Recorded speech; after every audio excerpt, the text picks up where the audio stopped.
Since the beginning of time, humanity has sought to understand the nature of existence.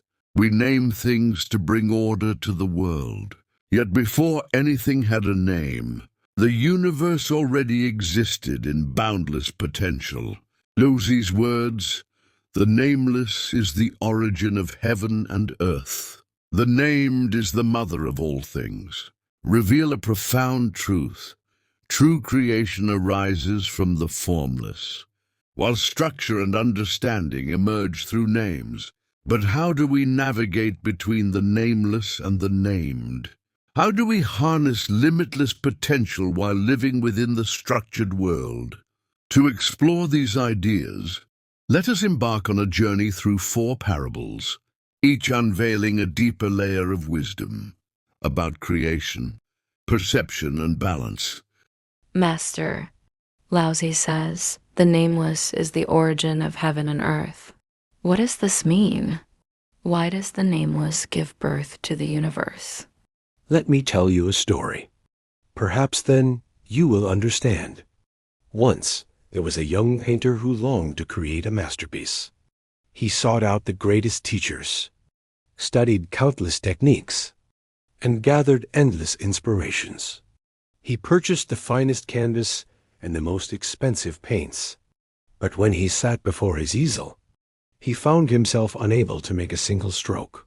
Why? Because he kept overthinking. Should he paint a grand mountain or a flowing river? A village bathed in morning light or a castle under the setting sun? He hesitated, fearing he would choose the wrong subject, that his painting would not be perfect, that others would not understand his vision. One day, an old master passed by and saw the troubled young painter.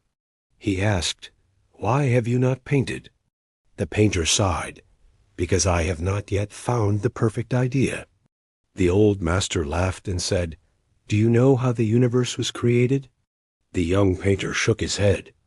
The master pointed to the sky and said, "Before heaven and earth were formed, all things were without shape. It was precisely because they were formless that infinite possibilities existed. You are unable to paint, not because you lack skill, but because you are trapped by the named. You want to define it first, to give it a fixed identity. But true creation does not begin with a name. It begins with the formless." The young painter closed his eyes, let go of all preconceived notions, and picked up his brush. He allowed his hand to move freely, guided by his heart. Slowly, an unprecedented masterpiece emerged on the canvas, one beyond anything he had ever imagined. Do you understand now? The nameless represents infinite possibilities. If we try to name and define something too soon, we limit its potential and growth. The universe gives birth to all things because it remains nameless, holding boundless creative power. Precisely. True creation begins in formlessness, not definition. But if there were no names in the world, how would we understand anything? How would we communicate? Good question. Let me tell you another story. Once upon a time, there was an emperor who desired the finest robe, one that would showcase his wisdom and authority. One day, 2 weavers arrived at his court and said, "Your Majesty, we can weave the most exquisite garment in the world, but it has a magical quality. Only those who are truly wise can see it." The emperor was overjoyed and immediately commissioned the robe.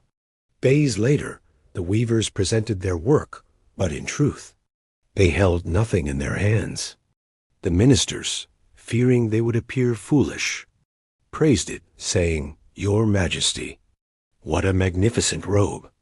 The emperor, too proud to admit he could not see it, pretended to admire his invisible attire and proudly paraded through the streets. The people, afraid of being labeled fools, murmured, "What a splendid garment!" until a small child pointed and shouted, "The emperor isn't wearing anything at all." And in that moment, the illusion was shattered. Exactly. This story reveals the power of naming. When the swindlers called "nothing" and magnificent robe, it temporarily gained value until someone saw through the illusion. The named is the mother of all things. Means that names not only help us categorize the world, but they also shape how we perceive and interact with it. If we call a tree an apple tree, we expect it to bear apples. If we call someone a teacher, we assign them the role of educating others. Names create structure and order. But if we rely too much on names, we risk being deceived, just like the emperor. Exactly. Names are necessary tools, but they are not absolute truths. We must use them wisely without being bound by them. So, if names both help and deceive us, how do we use them correctly? That is the final lesson. Let me tell you another story. A woodsman once found an unusual stone in the mountains. It was smooth and heavy, with a strange luster. Thinking it special, he brought it back to his village. The villagers saw it and said, "This must be a rare jade." They placed it in the temple and worshipped it as sacred. Years later, a merchant visited the village and laughed. "This is no jade, just an ordinary rock." The villagers abandoned it. Then came a sculptor. He picked up the stone, examined it, and said, "This is neither a jade nor an ordinary rock. It is the perfect material for carving."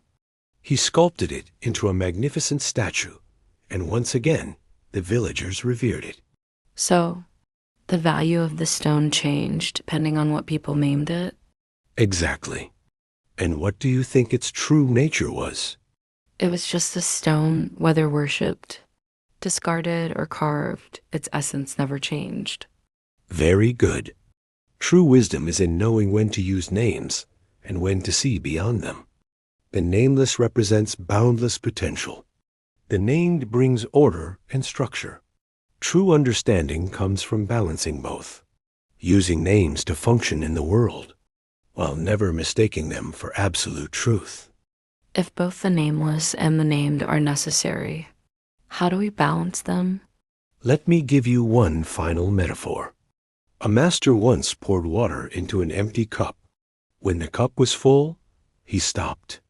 A student asked, "Master, what are you doing?" The master replied, "If there were no cup, could you hold this water?" The student shook his head, "No." The master continued, "But if the cup were empty forever, would it have any purpose?" The student thought for a moment and then understood. The water is the nameless, fluid, infinite, formless. The cup is the named, giving it shape, making it usable. Water needs the cup to be contained, and the cup needs water to have meaning. The secret is in knowing when to be the water and when to be the cup. Master, so the true mystery of the world lies in understanding the nameless, while wisely utilizing the named.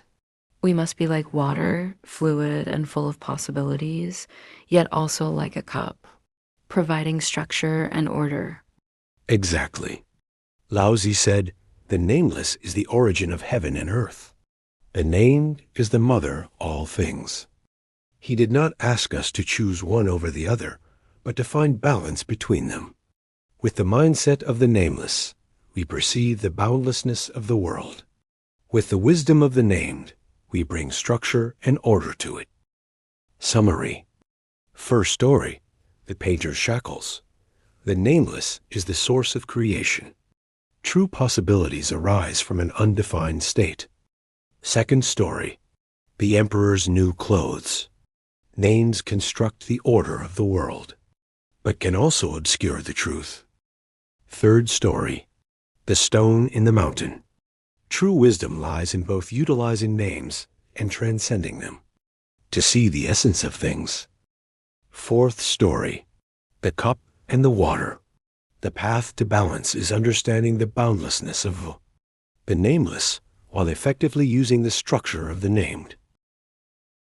Through these 4 stories, we have uncovered a fundamental truth.